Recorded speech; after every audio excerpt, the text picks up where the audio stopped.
goody, here it comes. Welcome to the Cinema Psycho Show. You are interested in the unknown, the mysterious, the unexplainable. That is why you are here. Oh my God, don't stop now! With your hosts, Brian, John, and Elaine. Welcome to the Cinema Psycho Show, the madhouse for film freaks and film fans of all types. I'm your host, Brian Coddington, joined by my fellow co-hosts and filmmakers, John and Elaine Woolscroft. I love that song. You know, I wrote that, our theme. No, you didn't. No, you didn't. Oh, You didn't write it. it's alternative facts, Brian. It's Just not- go with it's it. not Are you making alternative shit up facts. again, John? The show hasn't even really gotten underway, and you're you're going crazy. to love me. You just want attention. It's Yeah. okay. You can tell us. It's okay. Yeah. This is a safe space. Yeah. No, we're on episode, we're on 45? Yes. We are. Episode 45. Are. And we're going to be doing our review of Logan. Yes. We gonna be a figured fun give one. you guys a week or so to watch the movie. And it's been the week? It's been 2 weeks. By the time this comes out, it will have been. It'll yeah. It'll been 2 weeks. It'll be the week. No, it'll be Just this about comes out on Sunday, so 10 days. Yeah. yeah, that's enough time. Well, yeah. There's plenty of time. Well, we say that because, for most of these reviews, we find it impossible to really get into the nitty gritty of a film without spoiling it. So this is your warning. We're going to do our news bit, and then, we'll have a bumper for you guys for our home network at Epicast of one of our other awesome shows. But after that, if you don't want to be spoiled, go back and, watch or listen to another one of our episodes. That's you can right. still support. But if you don't want to know about Logan yet, get out now. That's right. Yeah, we don't. Obviously, we're 45 episodes in. You should know that we spoil the shit out of Definitely. most and every movie. So yeah, what do we got on the news bit? It's a little quiet this is time, kind of. and that's a good thing. It means nobody died. I'm on board. Well, this is just kind of a fun story to jump into here. Old man Scott, Ridley Scott here, thinks he's going to make 6 more Alien movies. Jesus Christ! I'm not sure that the Let's world just, deserves or Do needs we that many really more. need 6 more Alien movies? Did we need more than 2? We ask the hard questions That's here true. on Cinema Psycho. No, I've true. said on the show that I'm kind of indifferent towards aliens. Brian, you almost fainted, but I love the original Alien. I did Brian, not you almost faint. you were upset though. I was just like, "What the fuck's the matter with you?" Well, I haven't seen Aliens yet, so I have no opinion. Shame on you. You haven't seen the movie Aliens? No, The I've seen sequel? Alien, but I haven't seen Aliens. Oh my god, Aliens is awesome. Has All Paul right. Reiser and everything. Ooh, Paul Reiser in like late 80s, like what they considered Yes. future clothing for Yes. businessmen. Pre-mad like, about you. So Pre-mad apparently about you, in Paul the Reiser. future, according to what did Aliens come out like 1986, I think. Yes. Okay, so apparently in the future from 1986, everyone has pop collars on everything. ooh. So like Paul Reiser is a businessman and he's got pop collars on his coat, on his shirt, all over the place. Excellent. I have this fashion faux pas to look That's forward right. to. I'm very excited. Do you know actually how James Cameron pitched Aliens? He said it's a sequel to Alien. Well, I mean, you would think that if they thought that was extremely profitable, they would have done it right away. And I think actually around 1980, they thought about just doing the same movie again, but they're like, this is the same script, guys. They didn't want to pull a Sam Raimi and do just the same movie, but with like better budget. I'm looking at you, Evil Dead 2. I don't know how you could do Alien better, honestly. But he went into a pitch room and there was a chalkboard, and he just looks at the producers, executive producers and studio heads for about 10 seconds without saying a word. Goes to the chalkboard, grabs a piece of chalk, looks back at them, then starts writing on the chalkboard Alien. Turns, looks at them one more time, writes an S and then a $sign through the S, drops the chalk and leaves. Is that actually is that serious? Yep. Are you serious? Yep. He writes Aliens and then a $sign through the S, and they greenlight the movie. Well, That's incredible. I mean that's incredibly the douchiest thing I've ever heard.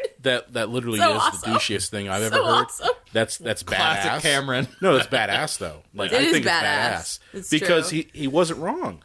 He wasn't wrong. I mean, basically, you're saying, hey, remember how we only had one alien? Let's do multiples, and that'll bring in shit tons of money. And he kind of kept that for, Terminator. He kept adding Terminators. Yeah. T2, let's go add another Terminator. T2. It's really risky and ballsy to kind of just shift the whole tone and genre of a movie. Like the first one was a very slow horror movie, and the second one was an action-packed thriller. You know, it's interesting to do. But apparently Ridley Scott, who, by the way, is 79 fucking years old, decided he wants to make 6 more films. Now, assuming there's a 2-year gap in between each of these, the guy would be 91 years old if he did nothing but make these alien movies. Including have a vacation or a life. Yeah. I mean, even George Romero kind of was just like, yeah, I'm kind of done with the dead movies. Yeah. That and no one wanted to give him money for him. Well, he's also old as hell now, and I love George Romero. I love George Romero, too. How do we make a Snapchat zombie? Well, that's what the kids are into, right? Kids are into Snapchat zombie now, so why not? George, you're a little old. Maybe it's time to hang up the, What about a grinder zombie? A grinder zombie? We need social media zombies. I mean, we don't need to talk about Diary of the Dead or any of those. Yeah, he only made He made the 3. That's it. Yeah, that's it. And then he retired. And he retired, and he also made Martin. That was good. Martin was good. Yeah. But Crazies. I mean, for me, all I see with 6 more Alien movies is are basically 6 more times where Ridley Scott is going to tell us, "Oh, these are really the prequels," and then not deliver. How do they need 6 goddamn stories though? How do you need 6? I mean. No, but I mean, Was like he George Lucas? No, but I mean, like, look at Prometheus. Prometheus was billed as, "Oh, this is the prequel," blah blah blah. And then everyone thought, "Oh shit, it's the prequel." Down to the trailer. The trailer was the exact same styling as Alien, and then you get to see Prometheus, and you're just like, "So what you're telling me is the aliens kinda came from these engineer guys, and they're black goo," and there's no definitive answer, and a big letdown. I think we were all equally let down by Prometheus in the way that, like, that absentee dad tells you he's finally going to be at your softball game, and then you have a chance to win the big game and hit the big home run, and you realize your dad's not there. Not only that, when you get home, you realize he just died jerking off with a belt around his neck. You painted this picture that we didn't need. I kind of looked at it in your bedroom. I mean, I had a feeling it was going somewhere else. John, it always in is. my scenario. It was more. You had it started right, so it's like your dad tells you, "Hey, kiddo, I'm going to be at your soccer ball game and soccer ball game, first one ever." Yeah. Sorry, I'm going to be at funny soccer game. Brian, did you play a lot of sports growing up? No, I didn't. I'm going to be at your foosball game. No, he's going to be at your soccer game or whatever sports you're fucking playing, and you end up. Deciding to jump back home to grab your shoes, your cleats for whatever, again, game this could be, and you find that your dad has been basically banging your aunt. Or your uncle. If this is sleepaway camp. Yeah. Like, it's that type of shock. Yeah. You know?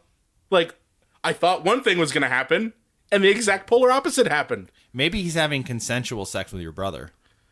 Oh, that's some deep shit right there. You guys got really, really far from the original point. The idea is that you're let down. I mean, I got that, but you were talking about... That's what I went, was that you're let down. I know, but this portrait of misery you both painted, I think it's like 20 minutes deep into the episode now. Sorry. It's not 20 minutes. So... He's got... We're leaving this all in, by the way. Oh, yeah. Oh, we always leave you guys as madness in. It's fine. Hold for editing. No. No. But no, he's got, 6 more ways to let us down. Because, let's be honest, Ridley Scott used to be one of my favorite filmmakers. But the guy has not made a decent movie in, 15, 20 years? Did he do... he did that... what the hell is it? Robin Hood? He did that one. That was supposed to be like, oh, this is how it really would be, blah, blah, blah. It's another one of those waves of let's take everything fun out of a movie and treat it overly serious, like Man of Steel, and other movies where it's just like any whimsy or fun before, now it's deathly serious. Now it's all serious, and honestly, Robin Hood would have been a yeoman. And let's explain what a yeoman is. It's like, I don't care. I don't give a shit. I'm like, just have the characters that I'm familiar with. Was it Kingdom of Heaven? I believe is what I was so excited for that. It's like Ridley Scott. This is going to be great. Yeah. I didn't mind Kingdom of Heaven. Yeah, but I mean, Personally. you just said I didn't mind. Not No, I it's- loved Kingdom of Heaven. I don't think anyone goes into Kingdom of Heaven going, "Oh my god, this is the greatest film of all time." No, they just like, it's passable. It's one of those movies you watch on Sunday. You know, Yeah. Sunday is like You're hungover. it's the wasteland day for movies. Oh, we're hungover. Yeah. It depends on the Sunday. And usually TBS or TNT or whatever fucking cable network that's on like network cable usually takes Kingdom of Heaven and puts it on, or some other terrible movie that you don't really care about. Definitely TNT. Yeah. Because WGN has RoboCop 2 on. That's true. Yeah. But it's just a matter of, it's one of those movies where, if it's on and I don't have anything to do, I guess I'll watch it. But you're not really going to buy it or even try to find it on the internet for free. It's like The Sentinel, that movie with Ava Longoria and Kiefer Sutherland. Wow. Custom made for FX. Wow. You dug so Longoria. deep in the archives for that Wow. one. I'm impressed. I just remember seeing the trailer for it, and I was like, yeah, this is born to be just rerun on FX and forever. The Sentinel? Yeah. I don't remember that one. Oh, yeah. Look it up. Okay. Yeah. Ava Longoria is like a cop or something. But yeah, I mean, this is the guy that made Alien, Blade Runner, Gladiator, Hannibal. You know, just what happened to him? I mean, Hannibal is not a great movie, but No, it's it's a not. beautifully, it's a beautiful movie, stunning movie, like visually. Mm-hmm. Like the story has a lot of problems, but it's- Cinematography is really great, though. yeah, the cinematography, the editing, the pacing, like all that is very good. Oh, yeah. It's That's just- definitely made for FX. It's just what I'm looking at the trailer for Sentinel. But this goes back to the debate that we've had for a long time in the show that, is directing a young man's game, except for Martin Scorsese. I still, and Alfred Except Hitchcock. for Martin Scorsese. Yeah. But And Alfred Hitchcock. Yeah. for most cases, I mean, yeah, there are going to be exceptions to the rule, but I do think it's a young man's game, and I think Ridley Scott has been showing his age for a long time I still say it isn't. I say that Ridley Scott is someone who's getting stuck in. He's not giving us what we want. Well, I mean, Like, that's what it ultimately comes down to. Everyone knows what they want from Alien. We quite literally just want a plain fucking prequel that leads into the first Alien movie. That's it. That's what everyone has said. We've all said that. This is what we want. Just make that. His problem is he doesn't want to give us what we want. and I think it's an inability to evolve over time. I mean, Yeah. I don't know that I think directing is necessarily a young man or woman's game. But I think that man in the abstract. Sorry. okay, well, I like saying it. But I think you need to have The something. royal man. The royal man. Royal man. The royal we. But I think you have to have something new to say. I think that you need to evolve and your message needs to change. Now, Yeah. is it fair to say that maybe someone who does operate primarily in the action-oriented genre is a young man's game? Now, maybe there's something to that, I just view it as the ability to tell stories ultimately comes down to using your own personal life experience to communicate the stories. So while, yes, most young filmmakers do bring something fresher, they're also not quite tainted by, I guess, life, more or less. Whereas an True. older filmmaker maybe is able, it unfortunately gets kind of bogged down by the life experience to a degree. It can happen. Like, I think people look at Prometheus and they say, why isn't it just giving me what I want? And I'm one of those people. But I think Ridley Scott is also trying to do something more to it than it has to have.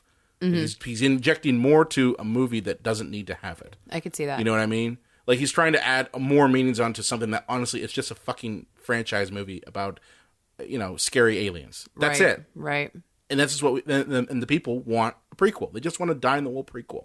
We don't need to have, the crazy subtext. And I think he also does the same thing with movies like Kingdom of Heaven, where he has a whole shit ton of subtext and crap to it. It's like, we don't need that. This is what we want. You're an action director. I'm sorry. That's what Ridley Scott is.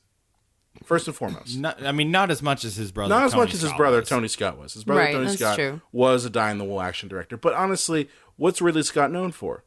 Movies like Gladiator, Blade Runner. Blade Runner. Sure. Okay? Sure. Those are either genre films or they're action heavy. So that's what you're good at.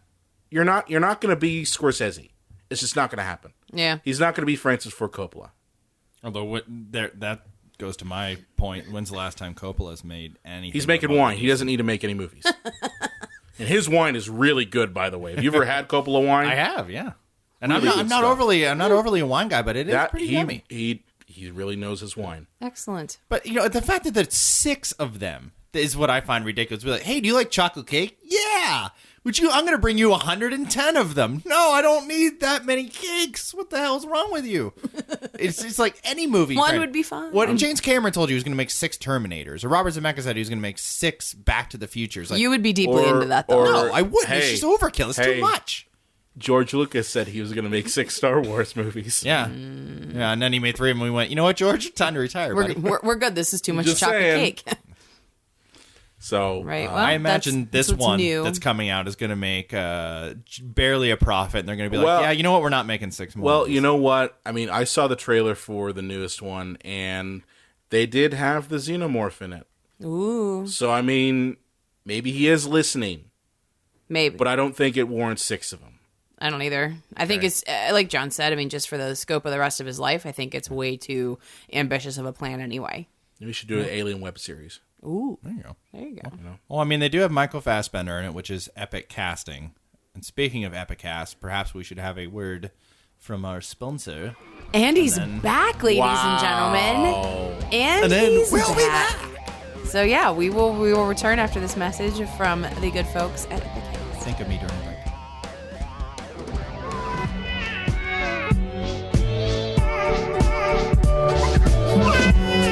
All right, pause. You're enjoying this Epicast Network show, but what are you going to listen to next? Come over and listen to us, Does This Hold Up podcast. It's a movie review show where we take films from the past, analyze them, answer the question to does this hold up? Not really. Not really, no. We talk about things like Karate Kid. You've all seen it. You love it. But do you remember Mr. Miyagi gets blackout drunk and talks about how many Germans he's killed in the war? You've seen Goonies. Have you seen Mouth? He's not Mouth because he's loud. Mouth can fit a lot of things in his mouth. He's terrific at oral. He's known for how many round things he can juggle with his tongue. So come over, check out Does This Hold Up whenever you're done with whatever Epicast TV show you're listening to now. Go to epiccastnetwork.com, epiccast.tv. At Does This Hold Up.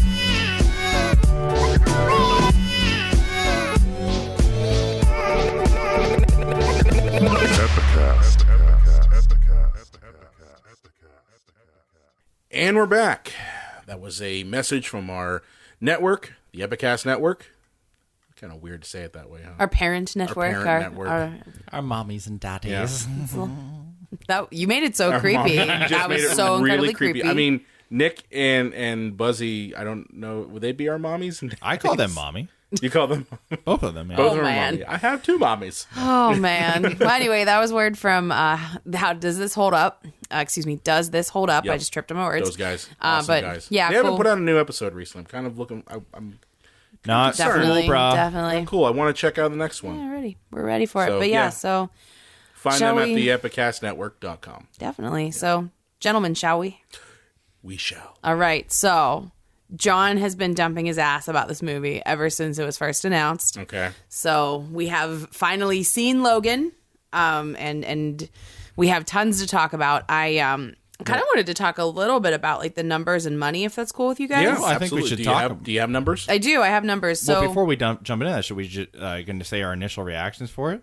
Because I think I might surprise you guys here. I absolutely hated this movie. you hated it. Fuck No, you, I'm just you- fucking with you. I love this movie. I was top to gonna bottom. say it feels like our marriage is a lie because you told me in the theater you liked it. Brian did not buy that for a second, but No, you did. It was yeah, nice. Yeah. no, I didn't buy that. I loved this movie. I did too. Absolutely, I did too. loved it. What a beautiful, fan homage. Like what a beautiful send off. Like I mean everything just that a you great would movie, want. regardless, but- I too thought it was a great movie, but not to the level that you guys are. Well, I mean, it's always a problem when something like this is hyped. I really that's my try. problem. I really try to keep that away from myself. Because I feel like something that we really got with was Rogue One, which I was very disappointed in, but also got it with Force Awakens, and I for me, like, I couldn't even process it because, like, Star Wars means so much to me emotionally, where there was hype, you know, for Force Awakens, and I was like, I can't hear it. Yeah. And so when I went, I was like, oh my God, that was even better than I thought it was going to be, you know, because I just tried to keep it, you know, to a minimum. Right. Now, John and I, we went on Thursday. So, like, the early releases, which I love seeing, like, these quote-unquote, like, midnight sort of releases happening. Do they put them on midnight anymore? I mean, some of them can be, yeah. but there's, like, an old man and old lady 7 o'clock one on the Thursday now, hey, I'll which take is that. so great. And there's, great. like, a 10 o'clock one, but, like, no, 7 o'clock.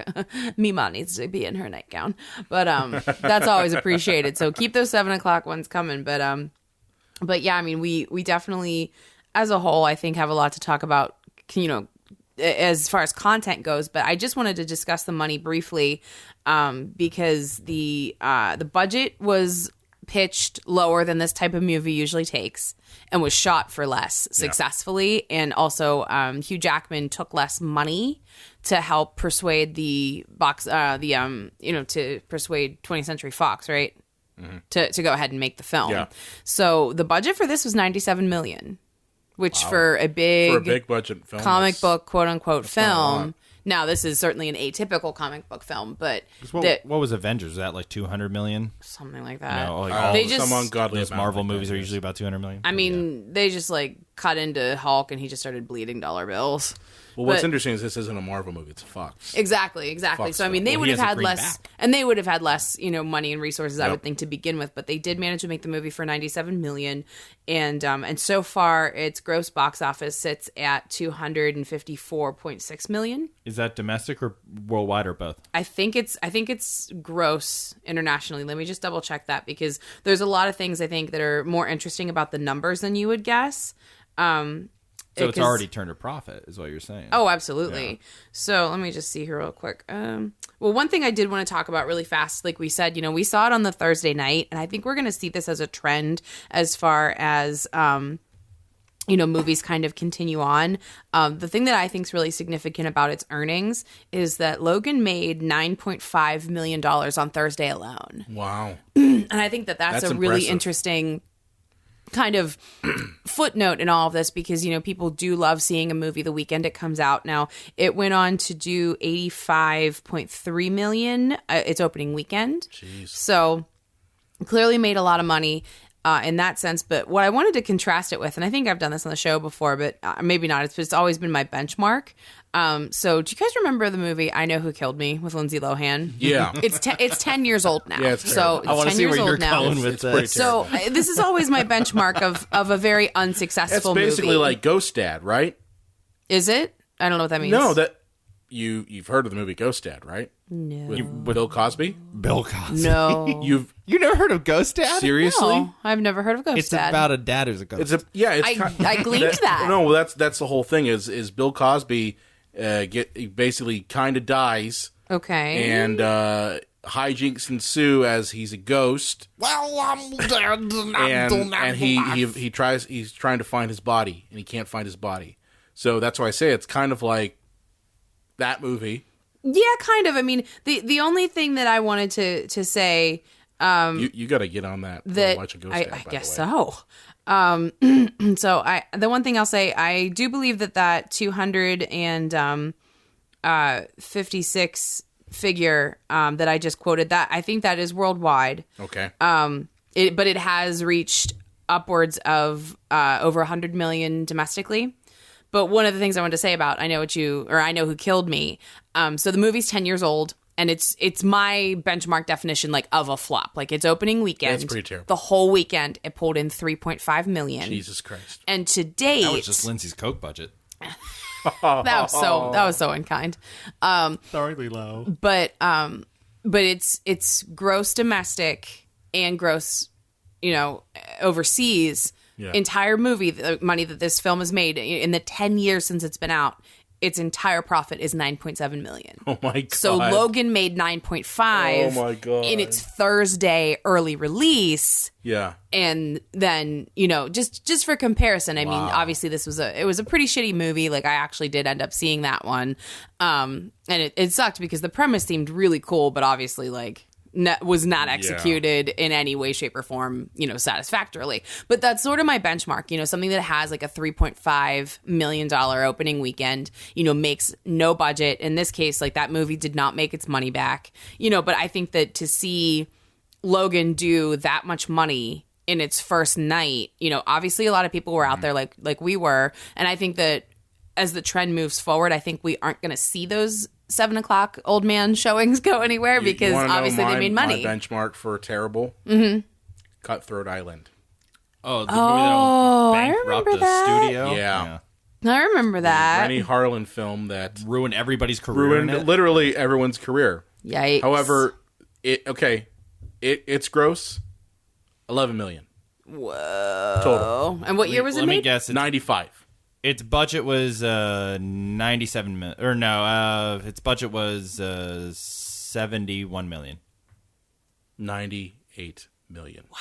That was a lot of money in 95. 95. A lot of money. Yeah. That was a big budget in 95. Its gross was only, as I said, 11. Wow, that's insane. $11 million. But yeah, I do think it's interesting that they were able to make Logan so cheaply, and they've already seen, obviously, a ton of returns on their investment. So that being said, I think that the numbers are kind of important because we can see how the movie's going to do. And I think also, like, when I was watching Logan, because I actually watched it last night, okay, and it didn't feel like a big budget superhero movie. It was very quiet. Even the number of action scenes were minimal in comparison to something like the fucking Avengers. But very bloody, very violent. Very bloody, violent. very I thought that violent. was very interesting. Well, that was not a superhero movie. Let's It be was honest. a comic that was book not movie. a superhero. No, it was not. It was a, It was a a cranky dramatic old man it was- movie. No, it was a Western / drama with superhero characters. It's true. That's what it was. I think that the Western comparison is very apt. I mean, because too they do directly reference the movie Shane in the film itself, which was a really nice element just to kind of change the genre too, because it did take so much, place so much in the the American Southwest. It kind of gave away the whole movie, though, if you know anything about Shane, because spoiler alert, if you haven't seen the 62-year-old Shane, I haven't seen the 62 or the 70-year-old book. But Shane comes across some folks that he needs to help because there are people trying to take their land and kill them, and so Shane is the kind of guy that can come in and get shit done and kills them, and then gets on his horse. Well, kills the bad people, right? Kills the bad people, yeah. And then, sorry, I wasn't very clear there. But he gets on his horse at the end, and this is actually, some people debate this, but it's kind of true. Widely debated. That he's riding off into the sunset, and the little boy who is really taking a shine to him is yelling, "Come back, Shane, come back." The reason that he's riding off and not answering the boy is because he's dead. He died on his horse, and he rode off into the sunset. Now, some people you tell, they're like, "No, Shane's one didn't die at the end of the movie. He did die." From the bullet wounds or something? Yep. Okay. As I said, I've never seen Shane. Yeah, so but I really there can't is say. controversy on the end of the film, though, where some people say it's true and some people, don't believe it. Yeah. And the thing is, it's Logan. Yeah. And they're watching. No, that's what's exactly going to happen in the movie. What happened. Well, I mean, I think it's a beautiful way to kind of bring in the elements of the story and to allow us as the audience to, grip for it emotionally, because it was a very emotional film. I thought that everything was given a lot of gravitas. We talk a lot about how comic book quote unquote movies are not as much fun as they used to be because with the stakes being infinitely high, consequences mean nothing, and the stakes are they also mean nothing, because no one can die. Everyone's a fucking super machine or whatever. We have that problem with the Avengers films a lot, but we see from the get-go that Logan's fucked up. He's old. He's not doing so great. Well, before we dive into that, John, do you want, since you're kind of a giant fan of this, do you want to kind of give us a quick, well, not really quick, but just a rehash Just a rundown of what the plot is? the events. Okay. Yeah. Well, the movie opens up, I think, amazingly with Logan buying some drugs and kind of stumbling all hung over to a bunch of guys trying to steal his hubcaps, and then gets shot, and then gets up and kills some bitches. So that's how the movie starts out. That's what Wolverine's supposed to do. Yeah. And he goes into Mexico, where you meet his albino friend, Caliban. Yeah, Caliban, who is taking care of, well, along with Logan, who's not as good with it. They're taking care of Professor Xavier. By the way, it takes place in 2029. Xavier is, I'm assuming, about 94. I kind of did the math. He should be about 94 years old, I think. They may say his exact age in the movie. I can't remember. He just mentions that he's a nonagenarian, not an octogenarian. So he only mentions being in his 90s. That's it. Yeah. So the fact that he has, like, dementia and seizures, right? Mm-hmm. Yep. And he has to take these pills in order to control, like, his spells. But it also just completely hinders any remote ability he has left, with his Xavier telekinesis powers. Well, the important thing to note is that the federal government has deemed Charles Xavier to be a weapon of mass destruction. Right. Because of his powers. I mean, and are they necessarily wrong? I mean, no, he's very volatile. They say the word Alzheimer's. It was said quick, like a not flippant necessarily, but it was said so quickly I wasn't sure if the character was being overly glib about it. I don't know that it was exactly Alzheimer's, but what these seizures end up doing is creating seismic activity in the vicinity that affects both it mutant can stop and basically people from breathing. Well, what he can do can kill you. Well, what he can do is, you've seen in other movies, is he can freeze time. They do it in X-Men 2 when they're at the museum. Like, he just stops everybody in the tracks because he's in full control of his powers. Yeah, we see it in Days of Future Past a lot too. Yeah, and he's trying to do it, now, or he's accidentally doing it, but he's just not quite getting there.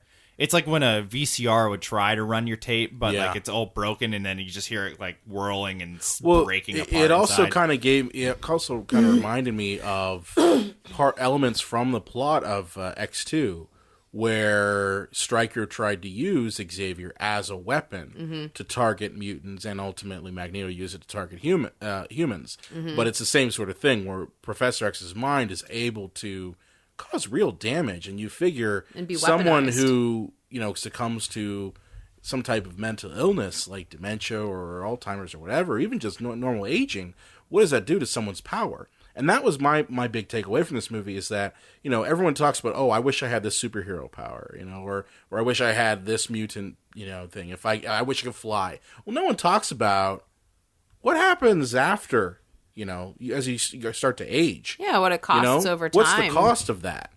And Logan kind of says, this is not necessarily something you want to have. You see with Professor X, he's dying slowly, and he's losing his mind. With Logan, he's being poisoned. Now, they never say what is poisoning him, but it's assumed that it's his adamantium. Yeah, it's starting to poison his bone. And now in his case, the adamantium was done to him, so that's a little bit different. But you bring up an interesting point, Brian, of how we think that these superpowers are supposed to be amazing, but I mean, what this movie is really about is about consequences and the long-term effects of certain things. Because in this alternate. Well, not alternate, but in this version of the world, the mutants have died out. There aren't any new ones, really. Yeah, that should be that point should be made. So it's 2029. No new mutants have been born since 2004, I believe they say. Is that what they said? I apologize if I have that date a little wrong, but it was around that time that the last. Yeah, I don't think it was quite 2004. I think it was a little later, but still, I mean, it was to the point where we would have seen. In 2029, you just go back as many years, like to maybe like 16 years prior. Yeah, Days of Future Past was 6 years before this movie. And I think that it had already been several years since a mutant had been born in Days of Future Past, because I remember them saying something about like we would have seen their abilities because the abilities usually appear at the onset of puberty. Yep. So like 13, 14, 15. I mean, depending on who. But to be perfectly certain, I mean, there would have had to been no sightings of any mutants, I would say, in like 16 years, just in case they were late bloomers. But what I think is, that Brian brings up is, the consequences or the other end, or two, how this world where there are mutants, they really missed an opportunity, to support that community and kind of see what happens to them over time. I mean, because these can mirror, actual concerns that people have in real life. I mean, we don't know the long-term effects of women taking birth control for decades and decades and decades. It hasn't been out that long, or other, men's health concerns as well, where we haven't seen the long-term effects. But that's sort of, something that, now that you mention it, Brian, is kind of an interesting element to this story. It ties in well with the mythos of the X-Men films in general. I mean, the X-Men films have always been about the, pitfalls of having these powers. Either social stigma or just the growing up. I mean, these are teenagers who get these powers, so it's like, you're going through the teenage bullshit of hormones changing, and now you've got to harder. Let's make it harder. Yeah. By not only giving you a gift that people would consider a gift, like being able to freeze time or being able to, manipulate metal or even be able to heal and basically live forever. Let's also throw in, the fact that everyone hates you and that there are people out there who would be okay with you dying. Or who want to put you in a lab like a rat. You in a lab and study you. So, like, the idea of seeing what happens to mutants as they age and seeing how that affects them, how these powers affect them, it was really refreshing to watch. I mean, it's a horrible thing to see, but it was great that a film was able to not just slap on the glitz and glamour like, oh, yes, they have mutant abilities. Let's throw some, quintessential, super villain in there. Yeah. And it wasn't. And almost they were their own enemies. They were their own enemies. Time was their enemy. Yeah. And, well, not all of them. I'm sorry, but just as not all the powers are glamorous and wonderful to have. Like, we see it, in the movies, we see the beautiful people, we see the A-team, but, if you read the comics, that some people have horrible powers. You look at someone like Caliban. And Caliban, he can track mutants. Like, that's his gift. But he's allergic to the sun. But he is quite literally allergic to the sun. Disgust. Any bit of sunlight hits him, and he starts to burn. So it's like, you've got this power where you can, quite honestly, track, other mutants over long distances and know who they are and what their powers are and everything, but you've got the side effect of basically being like a vampire. That's a shitty mutant power. I would not take that. I think the only one worse than that would basically be like being able to, I don't know, give yourself cancer. I would say grow fingernails on command. I can burn my own penis. That's totally I broke a nail yesterday. I would be into that power right now. But okay. What are you going to do? You're not going to join the X-Men. Suck it, Brian. Maybe with my super long nails. Well, she could join Xavier's school for gifted youngsters, though, because they would still take her in. I'm sorry. You don't have to have good powers. They would just say, you're not that gifted. They'd be like, just get some manicures, bitch. Okay. So, anywho, Logan has taken up limo driving. That's apparently like how he's paying the bills, but he's also like boozing it up a lot. Like, come on, Wolverine. Well, he's always been a drinker. It's not drink while you're driving people around in the limo, but like he's super and stiff. But he goes to a funeral, drops some people off at a funeral in a very well-known graveyard. If you're an X-Men and Marvel fan in general, it's very much from the comic books. It's kind of a little Easter egg. Oh, okay. I wasn't familiar. Yeah. And this woman comes by, insisting that, like, we need your help. You are the Wolverine. Because in this world, not only are they known, they're kind of, like, borderline celebrities in this world. They have, like, comic books based on them, which is kind of meta. That a movie based on comic books has comic book versions of themselves in the movie. It would be hilarious if they said, they're starting to work on a movie based on this comic book. That would get too real. And, he finally goes to help this woman because Xavier says, like, I think, like, I could sense that, his daughter's a mutant. Yes. Yeah. And, she's killed. The girl comes back with Wolverine. He doesn't realize it. And they find out that she's being tracked by some of the same scientists from Alkali Lake that made Wolverine in the first place. Basically, the next generation or two generations from the ones that made Wolverine. And then it just basically becomes a road trip of, hey, you need to get this little girl to this safe harbor. You need to get her to South Dakota where she can be safe so she's not experimented on. Wasn't North Dakota?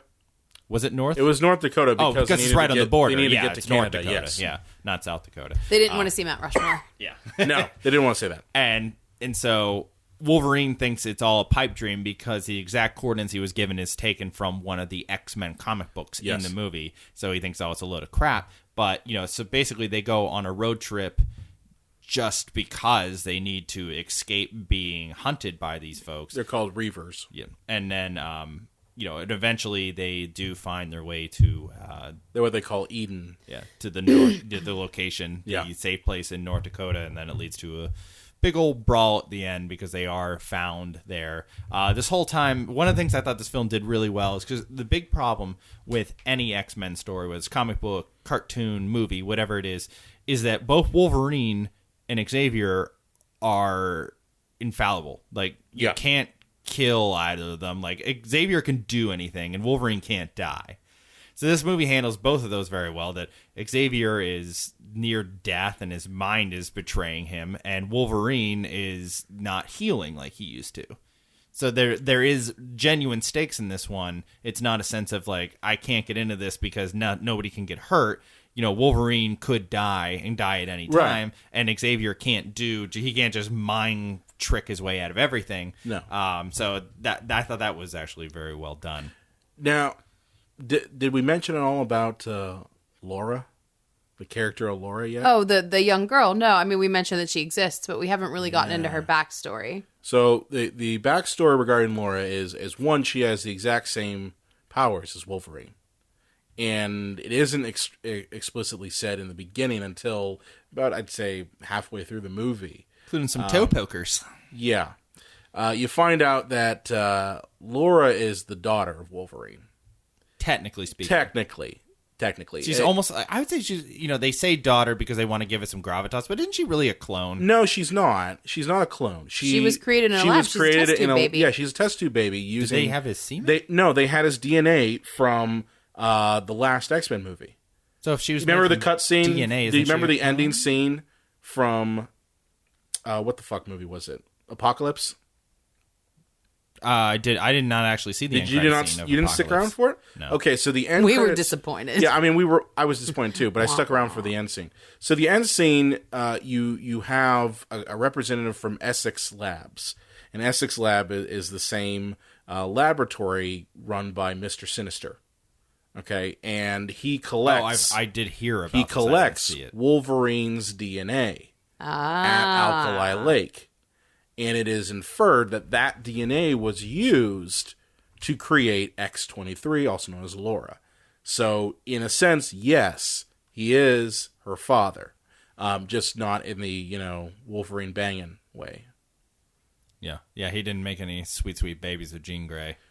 No. Which was always a little creepy because she was never as into him as she. Yeah, he kind of creeped on her. Like, it never really let go. But and then he started dreaming about her. It's like she was never your girlfriend, you fucking weirdo. He thought, and he's like, well, in that alternate timeline, we kind of were at the end. Well, if you guys really want to get into that, like briefly, I mean, it's a absolute like perfect example of Logan. Or, Wolverine, the character. He's an inherently miserable, lonely asshole. Yeah, he is. But he has a heart of gold. He does. So his feelings for Jean Grey being bigger than hers for him are a great example of him trying to connect with the world, but having difficulty living in it. Because he's unable to connect with another person because of a lot of the crazy ass shit that's happened to him in his life. And I get it, Well, he sees everybody around him die, like, and then again, and then again. And in horrible ways. I mean, not just because he's older. I mean, sure, his prolonged lifespan makes a difference. But I think, too, having, the high stakes lifestyle of being an X-Men, he said goodbye to a lot of people over and over again. It's not even that. He's literally, he experienced 2 different timelines. Yeah. That's Wolverine's curse. It's not only has he lived since the fucking Civil War. That's very true. But he quite literally has experienced 2 completely different timelines. That is very with true. With his That's best friends. That's a good point. And seeing his best friends, summarily killed by Sentinels, and then only to fix the past, and then come back and, oh yeah, they're alive, but hey, guess what? 6 years from now, they're going to be killed by Charles Xavier. Because that's the other thing we didn't mention, is that it's inferred that Charles Xavier killed the X-Men. Did you not get that? I didn't get that. Oh, shit. I didn't get that. Okay, so there's a scene. Well, first of all, Charles has those like psychic seizure things. Yep. in which people can't breathe and people are like dying left and right, and that's what is ultimately labels him as a weapon of mass destruction. Right. So it's inferred after the casino scene in which he has that seizure. Okay. That there's a radio report that comes on while Wolverine's driving. Okay. And the radio report says that this incident is similar to an incident that happened 6 years ago in Westchester. Yeah. And Westchester is the location of Xavier's mansion, which they say 7 mutants and members of the X-Men died.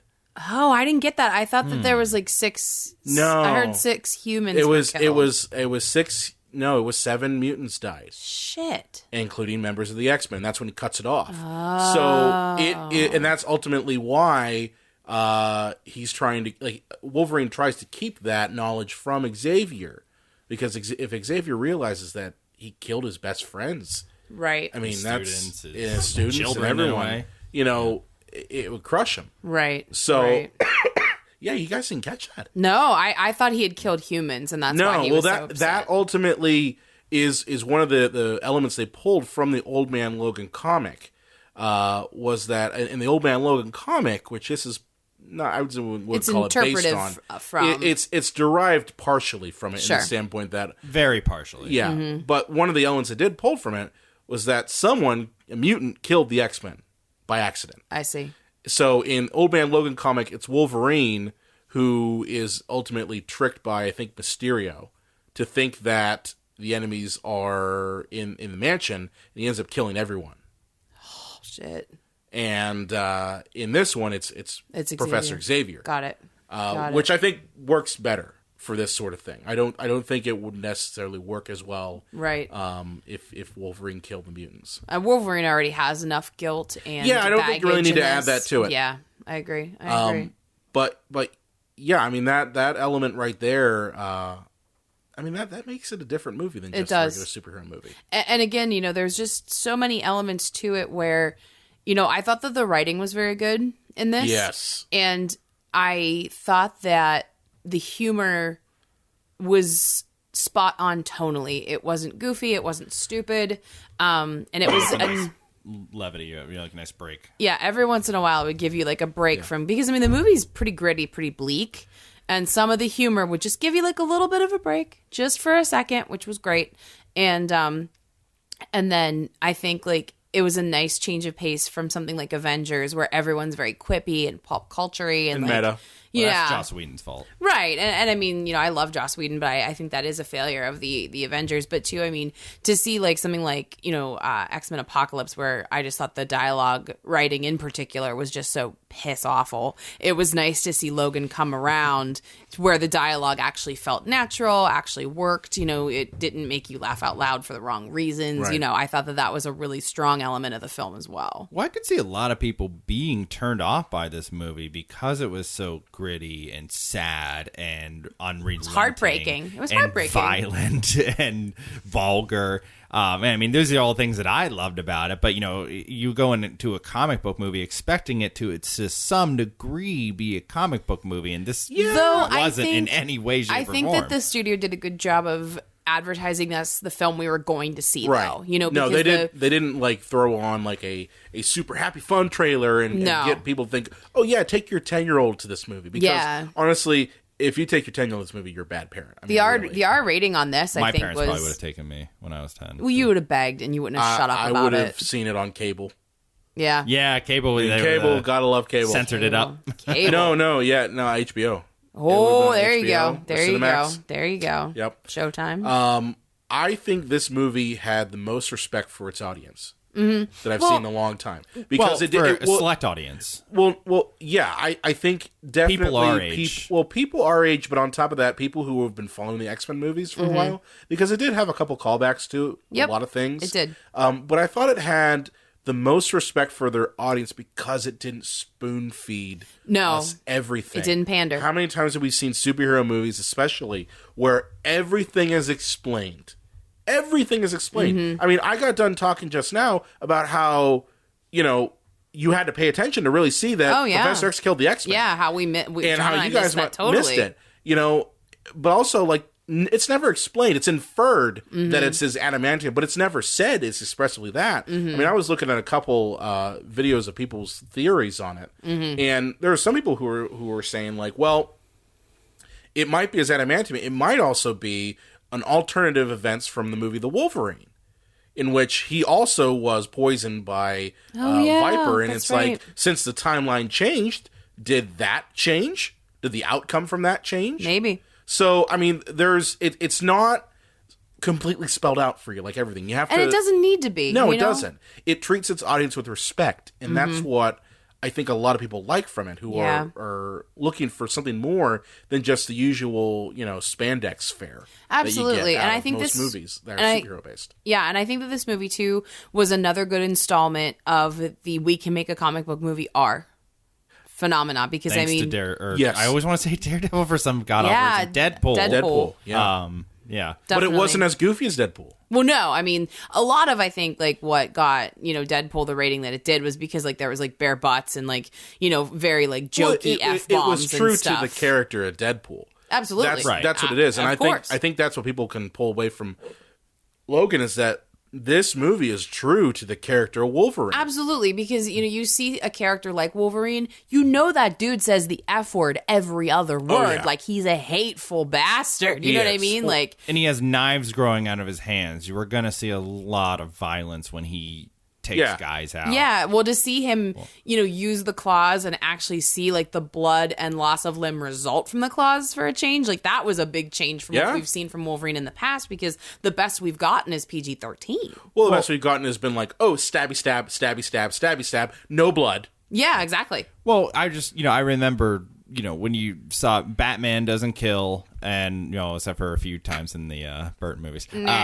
Superman doesn't kill, Spider-Man, like, webs up his enemies, or they just punch back and forth. Like, if they're a supervillain, they're never really killed. I just remember in X-Men 2, when there was the attack on, Xavier's school, and Wolverine presses that guy because of fridge and just jams his claws into his chest, screaming. I was just like, oh shit! Fuck yeah! Wolverine kills. I basically Wolverine just came in actually my kills popcorn right at that moment. No, but that was PG-13 at that time too. So there was no blood, but, Right, of course, But but- just for the first time, I saw like a superhero you just saw kill some motherfucker. you saw Wolverine go into berserker mode. Yeah. Yeah. And I mean, we up until that movie, but you never really saw it in any other films that he was in. You didn't see it in Origins, or you didn't see it even in the movie The Wolverine. It was nice to see him go out, full balls to the wall, ripping people apart, and ultimately dying. I mean, honestly, I did not. I wasn't sad when he died. Oh, we haven't really got there yet. Well, I'm just saying, I was. Well, okay, we did warn everyone. I know, we warned already. I'm just kidding. Spoilers. I wasn't sad when he died, because I thought, if they're gonna stop making Wolverine, well, I don't think they're ever gonna stop making, Right, X-Men I know what movies. you're saying, But though. if you're gonna give this character an end, there was never any better ending than the ending we got. And It felt that's like a why beautiful farewell. It felt like this is the way that this character needs to go out. Because we always talk about that whenever we get an actor who really epitomizes the character they're playing. Is it, how do they go out once they get to the age where they just don't want to do it anymore? And I imagine Hugh Jackman just got to the point where it's just like, I'm sick of, I know he said this on Twitter and in interviews, he's sick and tired of eating fucking chicken And for broccoli. every goddamn meal. Yeah. And I can't blame him. He's been jacked he's for a been very doing this long for time. I hope he gets 17 really fucking fat. years. I hope he gets really fat. But he's been doing this thing for 17 fucking years. Yeah. And he hasn't really, what other movies has he played in? Was Prisoners. he in that movie Australia? No, he Yeah, was Australia. Well, he was in that, and then he also was in what the hell was it? The Prestige, which he was really great in The Oh, Prestige. he was great in The Prestige. Les Mis. No, He we was didn't in Les talk about Mis. Yeah.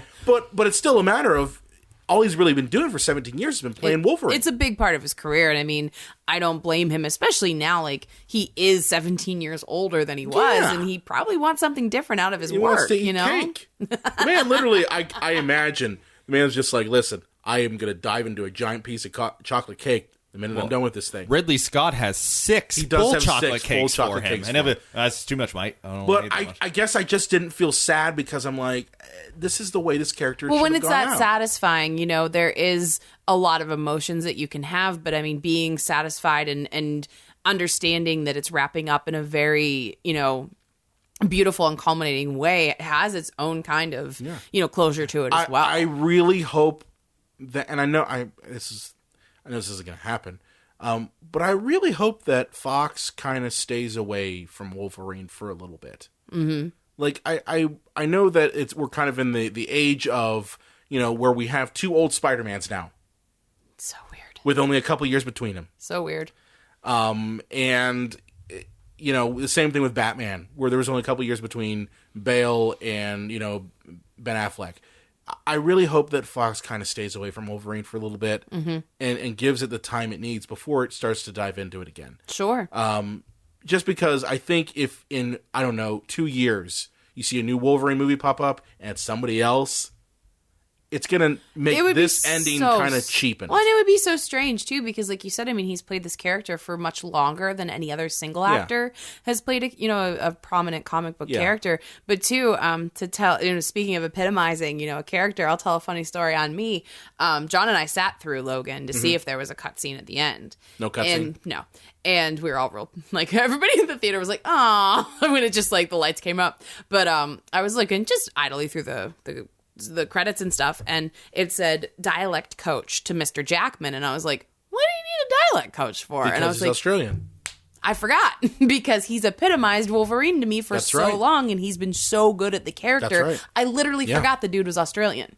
Yeah. So I think in this case, it would be absolutely almost blasphemous to see someone else besides Hugh Jackman play the character because he's just done so well for so long. Well, Fox is kind of handcuffed anyways. They can't really reboot Wolverine without rebooting the X-Men, and they just kind of rebooted it without rebooting it with the Days of Future Past. I know that they are doing another one of those Days of Future Past movies. Oh, with James McAvoy. James McAvoy. James McAvoy. Who I it's love. going to be the 90s They're now? doing 90s, and it's going to be Phoenix Saga.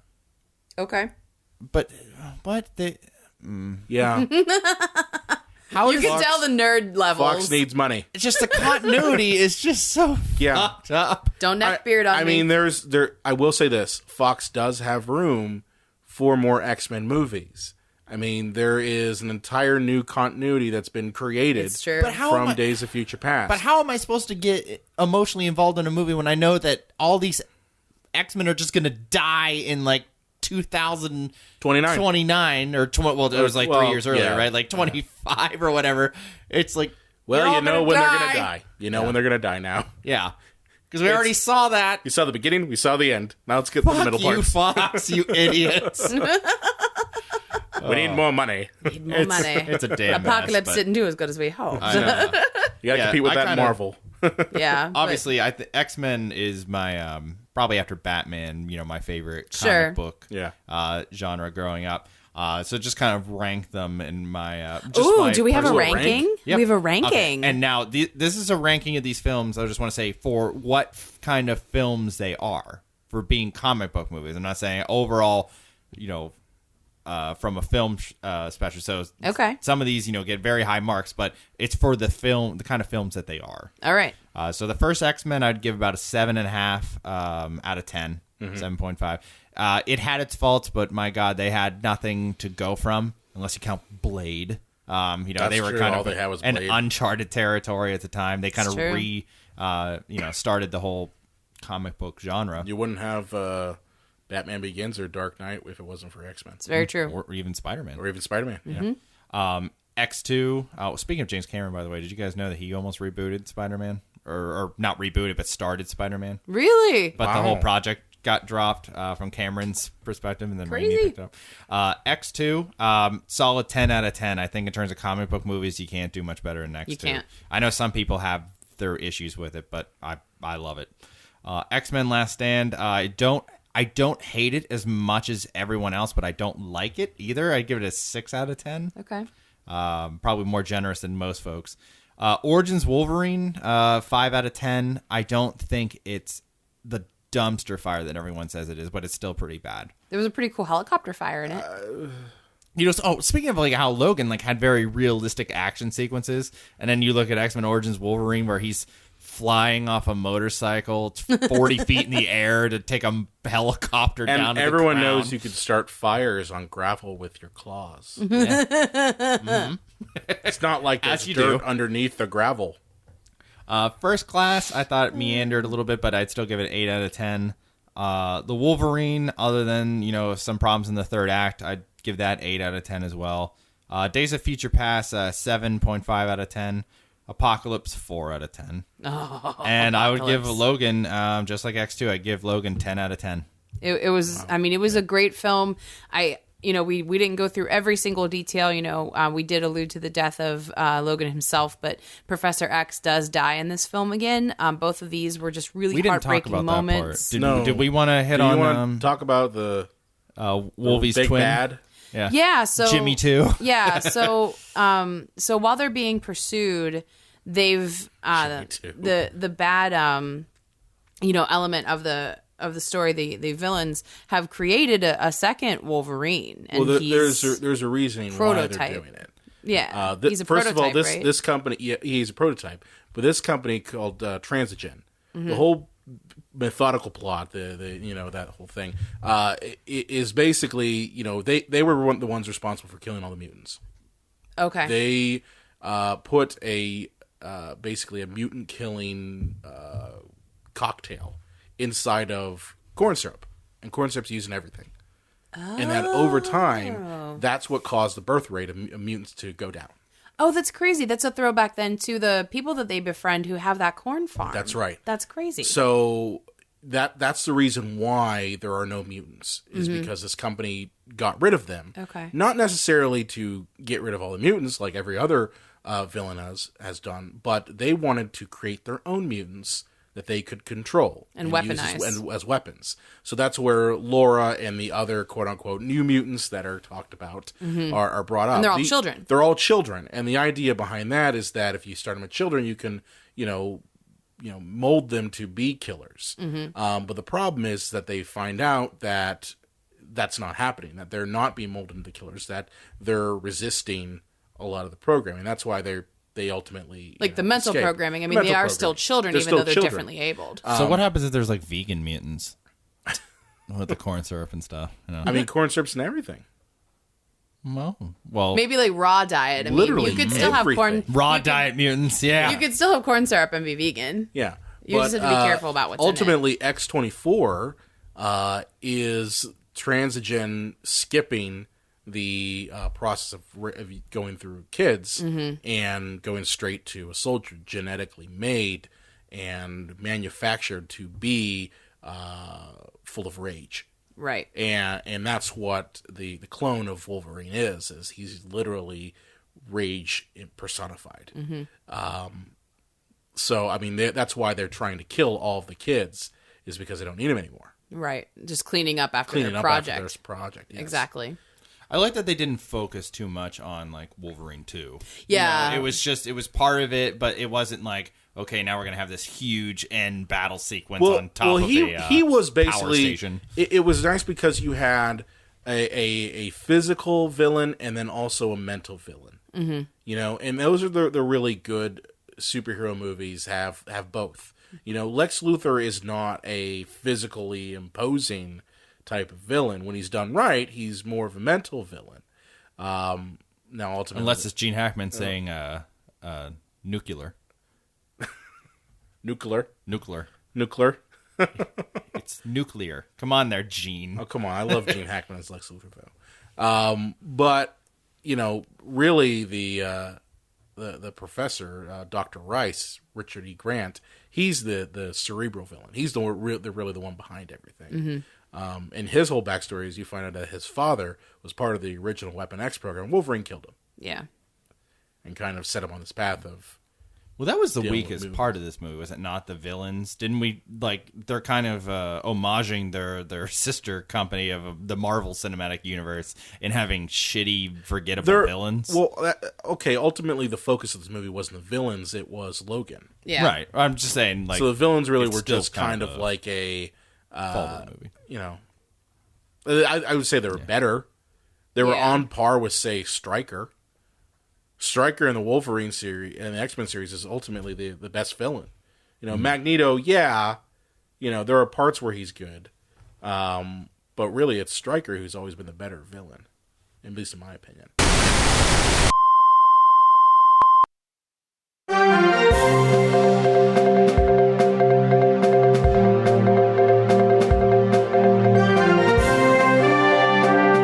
And now we go live to the press conference of the newly minted Emperor Palpatine. All right, I decided I would come here and do a quick press conference, you know, to dissuade any of the fake news that some of the other senators and the Jedi who will be dead soon. Yeah, Senator. Sorry, I forgot you just made yourself emperor out of nowhere. Quick question: what the fuck's wrong with your face? There's nothing wrong with my face. Yeah, quick follow-up question, Emperor. Is that actually a scrotum over your face? Please define what a scrotum is. Saggy, wrinkly, ballsack skin. I do not think it is saggy, wrinkly ball scats. You look rough, dude. Have you seen the mirror this morning? I mean, just saying. I have seen the mirror this morning. Yes, I do know what happened. As I said in my speech in the Senate floor, the Jedi attacked. Quick question: would we really call that a Senate floor? Because they were all just kind of floating in the air, dangerously high off the ground, actually. Dude, have you ever been to the fucking Senate? Everything floats. Emperor, the other correspondent does have a good point. There's no floor. I was standing on floor that was on the floaty pad. Okay, What another is wrong with you fucking people? Another question. You know, you suddenly decided that you wanted to be emperor after you became starting to look like a monster. Is there any connection? No comment. That's fake news. Question, Emperor. Are you in fact closer friends than you should be with Anakin Skywalker? Fake news. Follow-up question here. No, nothing from you. You're fake news. I don't want to talk to you. Sir, do you have connections to the Sith? You mention it all the time. Lightning attacking you. I'll sit down. Yes, you will. Dark side, bitches. Why are you dressed like Satan?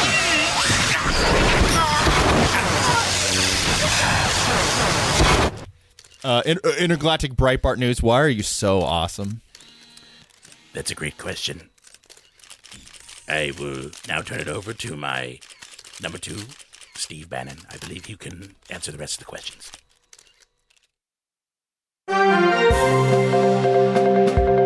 This concludes our coverage from the press conference covering Emperor Palpatine's newly appointed position.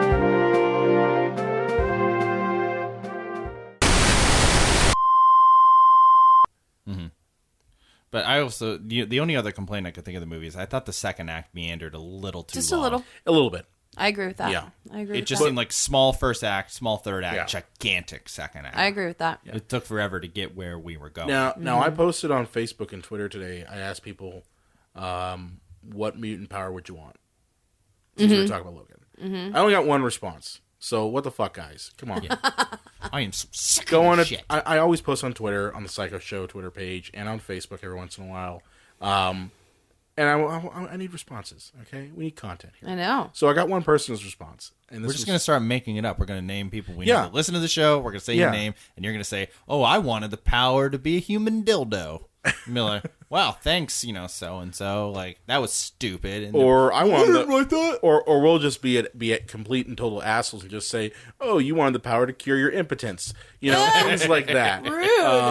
But no, the one person who did respond was Elizabeth Jane Thorpe, and this was on the Cinema Psycho Show Facebook page. She said, "Super speed, definitely never need a car, and would never have to sit in traffic again. That or shape shifting, would never have to buy clothes or fix my hair or do makeup ever again."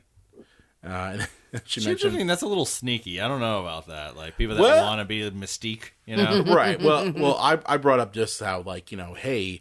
Yeah, those powers are great, but also think about, since we're in X-Men universe, they don't always work off the bat like they should. True. It's true. know. So, but what about you guys? What powers would you want? John, I if you feel were like you mutants? must have given this some thought. Oh, if I had to just say pick an X-Men character, No, not necessarily pick an X-Men. No, I would just say your like power. a power. Like, what power would you want? If you were a mutant, what power would you want? telekinetic ability and telekinesis. Okay. Okay. John wanna- with telekinesis sounds Jean Grey and terrifying. Xavier, essentially, both. I see. I would want to heal, like Wolverine Time. does. I would want to be able to control and manipulate time. Very So you're going to fuck up the rest of us. Like, why did I age 10 years No, in a just day? think Brian about it. sneezed Think and about it. If farted. you can control time, then quite literally every other power doesn't matter. Because you can ultimately take someone and just say, oh yeah, you're going to throw fire at me? Yeah, you're dead. But I heal.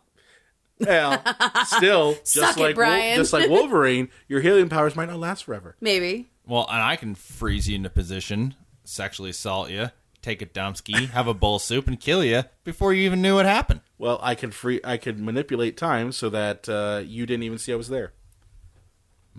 See, that's what I'm feel this saying. is getting way too Time nerdy. is the better. Let me check my back for one. acne. You guys are really killing me. Yeah. This got nerdy real fast. Well, okay, we're talking about superhero movies here. I Come on. suppose. Well, if we're talking about continuity in these movies too, so if this keeps There making, is none. Yeah, but if this keeps making money, are they going to throw $50 million at Hugh Jackman just to do another movie and just pretend he's not dead? I think if there's any movie that would get him back, would be Deadpool 2. You know what it is? They're going to like the Because next he's movie, he's buddies with Ryan Reynolds. You and know? dude, Deadpool 2 is gonna be awesome. You know, just imagine it. I can imagine they're just going to be like, we will throw you quite literally shit tons of money. You only have to come in for one day. $100 million right here. There you go. Well, here's what they're going to do. Remember Friday the 13th Part 5 when he's like, I have to make sure that he's dead. So they dig up Jason Voorhees and they stab him with a metal pole and it a was lightning back, bolt yeah. hits it and he comes back to life. They're going to be like, the only person who could kill Mr. Sinister is Wolverine. And he's then dead. They'll cut to like those rocks and stuff, and then all of a sudden a lightning bolt will hit it, and his arms will come up because they gave him $50 million to be in another. Or if it's Fox, he'll just be alive, and they'll be like, "Fuck you, we don't care." No, You'll see it, monkeys. No, that's not what's going to happen at all. What's going to ultimately happen is a courier from Fox is going to he's going to ride his bike over to Wolverine's grave and just drop a suitcase full of cash. You're just going to see this clawed hand just stroll up. Ching! I'm back, the bitches. briefcase, yeah. By the way, when you bury somebody just like in a shallow grave like that with rocks, like animals are gonna come by Oh my because God, they're gonna there's- smell the rotting corpse and they're gonna unbury that and just eat Wolverine's face. I'm so glad you shared that with us and with me now twice. Healing powers. Does he have those in death? Like Sure, why when his not? eyeballs are being eaten out of his head by a Sean! jackal. This was a very dignified and beautiful end to a beloved character. Stop talking about eating eyeballs. Until could be those worse. damn kids couldn't buy some goddamn shovels and give him a decent burial. They're on the lamb. They're There was on no the run. shovels. Come on. You know, I think that ice kid just froze the ground. They're like, now what are we supposed to do? Thanks a lot, jerk. We have to wait for the ground to thaw. You're telling Just me cover him in rocks. none of those special kids could go ahead and I mean, I don't know make where- a shovel out of ice. Well, I don't know where you're getting this shallow grave shit from. That one was a kid shallow could- grave. He could move like the earth, though. I don't know. I guess they were all tired from Remember, their fight. the rocks were not just like decorative. They were They were there was piled a big up. bump, as if That's Wolverine oh, right there. yeah. So the animals are going to come by, move those rocks, come and on. eat Don't him. say And it some again. hobo's gonna have sex with his Whoa, whoa! Now his there's like skull. no. Come on. Oh yeah, maybe Guys. like a hobo gambit because If- he had a bad card game. Fuck you in the eye, Wolverine. Hey, yeah, maybe you'll give me a piece, no? If this is the best you both can do, I'm sending you both to your rooms. I think the episode's over if this is Yeah. where we've gone. Yeah. Yeah, but no, I mean, a step in the right direction. It was of definitely a a step in the very right bipolar franchise of just hits and misses, and just this one was a hit. So, Yeah, it really was. It definitely was. I don't think. I mean, I'm kind of the outlier in this. The hype kind of killed it a little bit for me. Okay, fair enough. I love the movie. I really did. I enjoyed it. But a lot of people were saying, "Oh, this is like on par with The Dark Knight." I'm sorry, it's not. I mean, maybe it's because Batman is very like near and dear to me. So like The Dark Knight kind of is the epitome I mean, The Dark Knight is a perfect film of the characters. of Well, that the one thing this genre. movie has over a Dark Knight is it's not convoluted like the Dark Knight. maybe. Yeah, but that's Nolan right there. But I just remember feeling so dazzled by The Dark That's Knight. what I'm saying. You know, like I was that feeling I had dazzled by The Dark afterwards, Knight. it I was on the edge of amazing. my seat. With this one, I was like, "Oh, this is really good." but I wasn't on the edge of my seat. Right. You know, it's a different tone to it. It was, as I said, it's a Western. And I mean, I'm Exactly. not really a fan of Westerns, but I mean, I enjoyed the film, but I'm not going to go ahead and say, oh my God, it's the greatest thing. I will say it's the best X-Men movie, though. I will say that. I would maybe give X2 the nod. I don't know. X2 is Yeah. so near and dear to my heart. That might just be my nostalgia talking. Because like comic book movies are supposed to be fun, and this movie was kind of like everybody dies and it's always. really sad. No, I mean, you but look at I'd Watchmen, say it's you the know, best like- X-Men That's movie true. because it hits the tones of the comic books. Yeah. I would say The in comic terms- books are very, one, you get like the 60s X-Men, which, yeah, they're goofy as shit. But, the graphic novels of the X-Men series, this hits the series tones of it. I might disagree with you on that, just because you said it's the best X-Men movie. I think it's the best movie based on X-Men characters, but it's not the best X-Men movie. It is a because bit it's removed. not. It's really not a comic book movie. And you compare to The Dark Knight. Neither of those two movies are really comic book movies. If you ask me, what is the definition of a great movie that is a comic book movie? I'd say probably the best example is Spider-Man 2. Yeah, Sam Raimi. I I'd see what you're say saying. either Spider-Man 2 or Avengers. Yeah, possibly the Avengers. And maybe even Iron Man. I like Iron Man. The I do first too. Iron Man's good. I mean, I liked like it Iron too, Man but too. I think it's I The thought villain's it was weak, a little but predictable. yeah. And Joss Whedon slightly ruins the Avengers for me. And the ending was just convoluted, and I couldn't feel anything because it's 10,000 bugs from space. But Spider-Man 2, I have no complaints about. In terms of a comic book movie, I think Spider-Man 2 hits all those marks. Like Logan and Dark Knight are really not comic book movies. They just have comic book characters in them. And I would agree with that assessment, but I mean, I wasn't necessarily saying comic book movie. I'm just saying X-Men movie. character movie. Yes. Yeah. I see the I distinction just think you there's both a are good making. delineation between best movie based on X-Men that has X-Men characters in it and best X-Men movie. I see what you're saying, No, John. I see your point. I see what you're saying, but your point. but yeah, I mean, I'm glad we went to see it. It was a great installment in this series, and just Still upset that Logan died, though. I know I am too. I nearly was- cried at the end of that movie. I don't like the idea of him being dead. Like that it's still bothering me. It's still plaguing me. Yeah. It fit the movie, but I'm like, I don't want listen. Wolverine to be dead. They're going to throw money at him, and he's going to pop up, okay? We'll have to see what You happens. know how I know that? Because this movie made a shit ton of money. Already, I mean, it'll be interesting Okay. to see how it does. And Fox too. they don't have anything else. What else they got? Fantastic fucking Four. Yeah, that worked out well. All they have is X-Men. Well, maybe That's it. Well, what they'll probably do is that this makes a lot of Deadpool. money. Yeah, they got Deadpool. And they do bring Hugh Jackman back because they pay him like $50 million. Probably the same lab that was doing the experiments were like, We cloned you. We needed to bring him back because we were running out of like No, the material, so we that's not dug what him they're up. gonna do. No, Yeah. what they'll do, I'm telling you, what they'll do is they'll pull an alien resurrection, and they'll just clone him. Speaking of Joss Whedon, That's what they'll do. We need Ellen Ripley back. Oh, it's been like 200 years later. Yeah, clone. There you go. That's pretty sad, but maybe they'll do that face technology they did with like Carrie Fisher and stuff, God, and no. it'll just be like some guy that has about the same frame as Hugh Jackman, and they'll just like Photoshop his face on there like they Hey. did in those movies. either way, Hugh Jackman gets his chocolate cake. 6 chocolate cakes from Ridley Scott. Okay.